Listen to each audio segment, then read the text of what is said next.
ദക്ഷിണേന്ത്യയിലെ പ്രശസ്ത ദേവീക്ഷേത്രമായ ആറ്റുകാൽ ഭഗവതി ക്ഷേത്രത്തിന്റെ പൊങ്കാല മഹോത്സവവുമായി ബന്ധപ്പെട്ട M5 ന്യൂസിന്റെ മീഡിയ സ്റ്റാൾ ഉദ്ഘാടനം നിർവഹിച്ചു. മീഡിയ സ്റ്റാൾ ഉദ്ഘാടനം നിർവഹിച്ചത് ആറ്റുകാൽ ദേവീക്ഷേത്ര ട്രസ്റ്റ് പ്രസിഡന്റ് ശോഭ വി ആണ്. ഒരുക്കങ്ങൾ ഞങ്ങൾ 5 മാസം മുമ്പേ തന്നെ ആരംഭിച്ചതാണ്. ഒരു ഉത്സവ കമ്മിറ്റി 127 പേരടങ്ങുന്ന ഉത്സവ കമ്മിറ്റി, അതിൽ നിന്ന് 9 കമ്മിറ്റികൾ രൂപീകരിച്ചു. ആ കമ്മിറ്റിയുടെ ഓരോ പ്രവർത്തനവും അതാത് ഘട്ടത്തിൽ നടത്തി ആണ് ഒന്നാം ഉത്സവം മുതലുള്ള പരിപാടികൾ ആരംഭിക്കുന്നത്.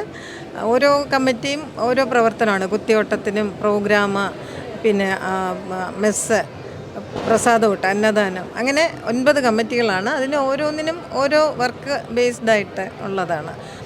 ഇപ്പോൾ ഞങ്ങളുടെ ഈ വർഷത്തെ പൊങ്കാല മഹോത്സവം ആരംഭിച്ചു കഴിഞ്ഞു. ഇന്ന് 3-ാം ദിവസമാണ്. ഇനിയിപ്പോൾ ഇന്നിപ്പോൾ കുത്തിയോട്ടം കുട്ടികളുടെ വ്രതാരംഭം ആരംഭിച്ചു. 604 കുട്ടികളാണ് ഉള്ളത്, രജിസ്റ്റർ ചെയ്തിട്ടുള്ളത്. അതിലൊന്ന് പണ്ടാര ഓട്ടമാണ്, ദേവിയുടെ ഓട്ടമാണ്. പിന്നെ ഇനിയിപ്പോൾ അടുത്ത വരാൻ പോകുന്നത് പൊങ്കാലയാണ്. ഇനി 25-ാം തീയതി. അപ്പോൾ അതിനുള്ള ഒരുക്കങ്ങൾ, ഇതുവരെയുള്ളത് ഒന്നാം ഉത്സവം വരെയുള്ള ഒരുക്കങ്ങളാണ്. ഇനി നമുക്ക് ചെയ്യേണ്ടത് പൊങ്കാലയുമായി ബന്ധപ്പെട്ട ഒരുക്കങ്ങളാണ്. അതായത് 2 ദിവസം മുമ്പേ, അതായത് 6-ാം ഉത്സവമൊക്കെ ആകുമ്പോൾ തന്നെ ഇവിടെ സ്ത്രീജനങ്ങൾ എത്താറുണ്ട്. അപ്പോൾ അവർക്ക് വേണ്ടിയിട്ടുള്ള എല്ലാ സൗകര്യവും ഒരുക്കുക. എത്ര ഒരുക്കിയാലും അത് തികയാതെ വരും. എങ്കിലും അത്യാവശ്യം വേണ്ട പ്രാഥമിക ആവശ്യങ്ങൾക്കുള്ളതും ഒക്കെ. പിന്നെ ഭക്ഷണം എല്ലാ ദിവസവും ഇവിടെ അന്നദാനം ഉള്ളതുകൊണ്ട് ഉച്ചയ്ക്കുള്ള ഭക്ഷണമുണ്ട്. അപ്പോൾ അത്തരം കാര്യങ്ങൾ, ടോയ്ലറ്റ് കൊടുക്കുക. ഇപ്പോൾ ബയോ ടോയ്ലറ്റ് 20 എണ്ണം ഈ പൊങ്കാല ഇത് ആവശ്യത്തിന് വേണ്ടി ഉണ്ട്. പിന്നെ അതുപോലെ തന്നെ പൊങ്കാല അർപ്പിക്കുന്നതിന് അത്യാവശ്യം ഈ ചുറ്റുവട്ടത്തുള്ള ഞങ്ങളുടെ സ്ഥലങ്ങൾ വൃത്തിയാക്കി കഴിയുന്നതും കൂടുതൽ പൊങ്കാല അടുപ്പുകൾ വയ്ക്കാനുള്ള സൗകര്യം ചെയ്തിട്ടുണ്ട്. പിന്നെ പൊങ്കാല കഴിഞ്ഞാൽ ഞങ്ങൾക്ക് വീണ്ടും വൈകുന്നേരം കുത്തിയോട്ടം, കുട്ടികളുടെ ചൂരൽ കുത്താണ്. അത് ഈ 604 പേരെയും കുത്തി 7:30ക്കാണ് അത് തുടങ്ങുന്നത്. അപ്പോൾ അത് മുഴുവനും കഴിഞ്ഞിട്ടേ ദേവി എഴുന്നള്ളുള്ളൂ. അപ്പോൾ ദേവി എഴുന്നള്ളി വഴിയിലെല്ലാം ഈ തട്ട നിവേദ്യമൊക്കെ ഉണ്ടാവും. ഇപ്പോൾ രാത്രി ഇറങ്ങിക്കഴിഞ്ഞാൽ, ദേവി എഴുന്നള്ളി ഇറങ്ങിക്കഴിഞ്ഞാൽ പിന്നെ മണക്കാട് ശാസ്താക്ഷേത്രം എത്തുമ്പോൾ മിക്കവാറും പിറ്റേ ദിവസം 5 മണിയാകും. പിന്നെ അവിടുത്തെ പൂജയൊക്കെ കഴിഞ്ഞിട്ട് ദേവി തിരിച്ചെത്തി.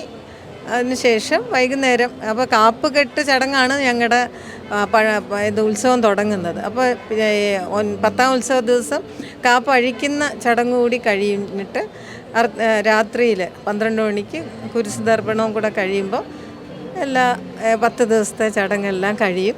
അപ്പോൾ ഇത് 5 മാസം കൊണ്ട് ട്രസ്റ്റ് അംഗങ്ങളിൽ നിന്ന് മാത്രമല്ല, പ്രാദേശികമായിട്ടുള്ള കുറേ അംഗങ്ങളും ചേർന്നാണ് ഞങ്ങൾ ഈ 127 പേരടങ്ങുന്ന കമ്മിറ്റി എടുക്കുന്നത്. പിന്നെ ഒപ്പം ചുറ്റുവട്ടത്തുള്ള എല്ലാ വീട്ടുകാരും, സന്നദ്ധ സംഘടനകളും ഒക്കെ തന്നെയും ഈ പൊങ്കാല മഹോത്സവത്തിന് അവർ 100% നമുക്ക് വേണ്ട സപ്പോർട്ടാണ്. അങ്ങനെ ഒരു കൂട്ടായ്മ, ഇപ്പോൾ ട്രസ്റ്റ് ജീവനക്കാരായാലും ഇവർ അഹോരാത്രം പണിയെടുത്ത്, അങ്ങനെ സമയബന്ധിതമൊന്നും അല്ല. രാവിലെ മുതൽ രാത്രി അർദ്ധരാത്രി നട അടയ്ക്കുമ്പോൾ തന്നെ 1 മണി കഴിയും. പിന്നെ എല്ലാവരും പോകുമ്പോൾ തന്നെ 2 മണിയൊക്കെ ആവും. പിന്നെയും പിറ്റേ ദിവസം ഇവിടുത്തെ അമ്പലം ജീവനക്കാർ പിന്നെയും 4:30ക്ക് എത്തണം. അങ്ങനെ ഒരു ഉറക്കമില്ലാത്ത ദിവസങ്ങളാണ് ഈ 10 ദിവസം. അങ്ങനെയാണ് ഇവിടെ ഇതിൻ്റെ പ്രവർത്തനങ്ങൾ ചെയ്യുന്നത്. അതായത് 25 ലക്ഷത്തോളം ആളുകൾ പൊങ്കാലയിട്ട ഒരു വലിയ മഹോത്സവം. അതിനപ്പുറത്തേക്ക് സ്ത്രീകളുടെ ശബരിമല എന്നറിയപ്പെടുന്ന ആറ്റുകൾ, അവിടെ സ്ത്രീകൾക്കും പ്രത്യേകമായി അവരുടെ സംരക്ഷണത്തിനും മറ്റാവശ്യങ്ങൾക്കും വേണ്ടി എന്തൊക്കെ പ്രത്യേകമായിട്ട് അവർക്ക് എന്താണ് സജ്ജീകരണങ്ങൾ ഉണ്ടാക്കിയിട്ടുള്ളത്? സ്ത്രീകൾക്കായിട്ട് പ്രത്യേകിച്ച് അങ്ങനെയല്ല, സുരക്ഷയ്ക്ക് വേണ്ടിയിട്ടുള്ള ഈ പൊങ്കാലയോട് ചേർന്നാണോ? പൊങ്കാലയോട് ചേർന്ന് അതിന് വേണ്ടിയിട്ടുള്ള എല്ലാ സൗകര്യവും ചെയ്തിട്ടുണ്ട്. സ്ത്രീകൾക്ക് വേണ്ടുന്ന പ്രാഥമിക ആവശ്യങ്ങൾക്ക് വേണ്ടിയുള്ള എല്ലാ സജ്ജീകരണവും ട്രസ്റ്റ് ഒരുക്കുന്നുണ്ട്. നേരത്തെ പറഞ്ഞതുപോലെ 6-ാം ഉത്സവ ദിവസം മുതൽ തന്നെ ആൾക്കാർ ഇവിടെ വരികയാണ്.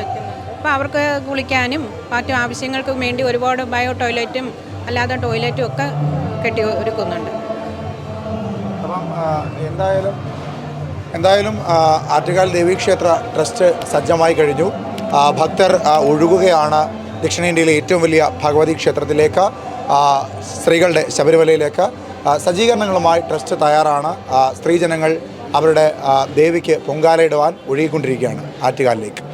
ജോയിന്റ് സെക്രട്ടറിയായ Anumod publicity coordinator Chithralekha, accommodation coordinator Raveendran Nair, M5 news general manager Ajith Kumar, assistant general manager Pratheesh, BLM senior associate Nirmala, senior associate Anilkumar, regional head Vinod Kumar, branch coordinator Suresh എന്നിവരുടെ സാന്നിധ്യവും സ്റ്റാൾ ഉദ്ഘാടനത്തിൽ ഉണ്ടായിരുന്നു.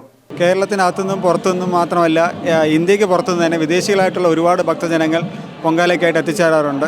സാധാരണഗതിയിൽ ഇവരെയൊക്കെ നമ്മൾ ദർശിക്കാറ് പൊങ്കാലയുടെ തലേദിവസം പൊങ്കാലയുടെ അന്നുമൊക്കെ ആയിരിക്കും കൂടുതലായിട്ട് ഇവരെയൊക്കെ ശ്രദ്ധിക്കപ്പെടാറ്. പക്ഷേ ഈ വർഷം കണ്ടൊരു കാഴ്ച എന്തായാലും ഒന്നാം ഉത്സവ ദിവസം മുതൽ വിദേശികളുടെ ഒരു നല്ല നിരയുള്ള ഭക്തജനങ്ങൾ ക്ഷേത്ര പരിസരത്തുണ്ട് എന്നുള്ളത് തന്നെയാണ് കാണാനും മനസ്സിലാക്കാനും കഴിയുന്നത്. ഇപ്പോൾ ഞാൻ ഇങ്ങോട്ട് വരുന്ന വഴിക്കും നിരവധി പേർ അമ്പലത്തിന് പുറത്ത് നിന്ന് അമ്പലത്തിൻ്റെ ചിത്രങ്ങളും കുത്തിയോട്ട ബാലന്മാരുടെ ചിത്രങ്ങളും ഒക്കെ പകർത്തുന്നത് ശ്രദ്ധയിൽപ്പെട്ടിരുന്നു. 17-ാം തീയതി തുടങ്ങിയ ആറ്റുകാൽ പൊങ്കാല മഹോത്സവം 25-ാം തീയതി അവസാനിക്കും. ഓരോ ദിവസവും ക്ഷേത്രവുമായി ബന്ധപ്പെട്ട വ്യത്യസ്ത വാർത്തകൾ M5 ന്യൂസിന്റെ യൂട്യൂബ് ചാനലിൽ കാണുവാൻ സാധിക്കുന്നതാണ്. 25-ാം തീയതി ദശലക്ഷങ്ങൾ പങ്കെടുക്കുന്ന ആറ്റുകാൽ പൊങ്കാല മഹോത്സവത്തിന്റെ ലൈവ് സംപ്രേഷണവും ഉണ്ടായിരിക്കും.